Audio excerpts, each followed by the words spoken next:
Ngayong Mayo, isang hunting spot na karatig bayan na Nasugbu ang pinuntahan ko.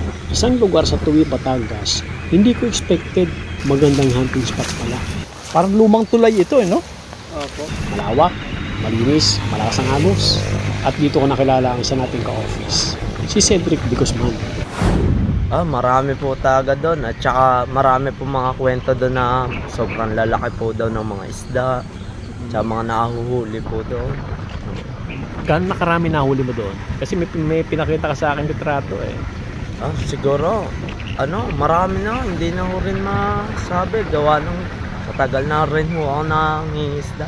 Humigit kumulang isang buwan na nakalipas nang magkakilala kami ni Cedric. Palagi daw siya nanonood ng aking mga hunting adventure. At mula noon, panay na ang chat namin sa isa't isa. Nagtatanong siya kung paano manghuli, ano yung mga ginagamit kong kawil. At nung malaman ko nga na nasa Ginhawa, Tuwi, Batangas lang pala sila, sabi ko, dadayuhin kita dyan. At kahapon, tumulak na agad ako. Sabi ko, sige, sorbehin na natin ang lugar. Pero hindi niya alam, nagdala na ako ng kawil, dala na ako ng pamain. Tara na.